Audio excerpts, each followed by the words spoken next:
कि हमारे भैया श्री सुधीर जिंदल जी और पूजा जी, मैया पूजा जी, इन्होंने भागवत ही सुनी है और भागवत सुनते सुनते कहां से कहां पहुंच गए।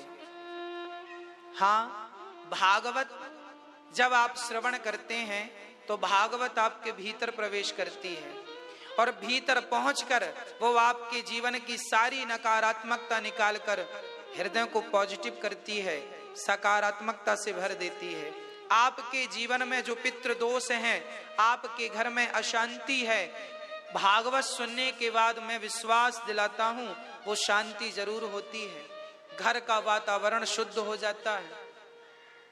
जैसे लाइट जलाने से अपने आप घर का अंधकार स्वतः ही नष्ट हो जाता है, ऐसे भागवत श्रवण करने मात्र से जीवन के सारे ताप संताप रोग व्याधि समाप्त अपने आप हो जाती हैं। भागवत रोगियों का रोग दूर करते हैं। मैंने आपको बताया था ना कि परसों नरसों एक बहन आई, उन्होंने बताया कि हमारी बहन 40 साल से बिस्तर पर पड़ी है,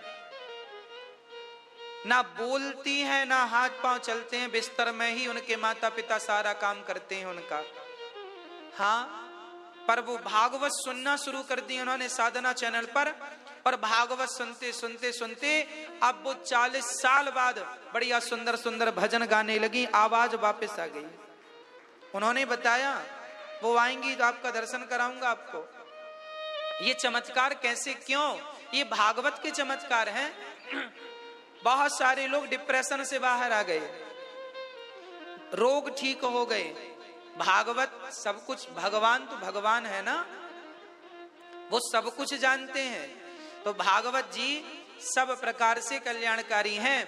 हम तो ये चाहते हैं कि कार्तिक का महीना आ गया है, कार्तिक के महीने में एक पाठ आपका हो जाएगा, पोथी पाठ भागवत जी का, एक पोथी आपकी बैठेगी, आपका कल्याण होगा। जब आप का कष्ट दूर होगा तो मुझे विश्वास है, हम यहाँ जरूरतमंदों को कंबल इसलिए उड़ाते हैं उनका कष्ट दूर हो, भोजन इसलिए होता है ताकि उनकी भूख दूर हो, दवाई इसलिए होती है ताकि दुख दूर हो, माँ की सेवा इसलिए होती है ताकि उनका दुख दूर हो। हम भागवत जी का पाठ आपके लिए इसीलिए बोल रहे हैं ताकि इस पाठ से आपका भी दुख दूर हो जाए सदा सदा के लिए। हम तो ये चाहते हैं।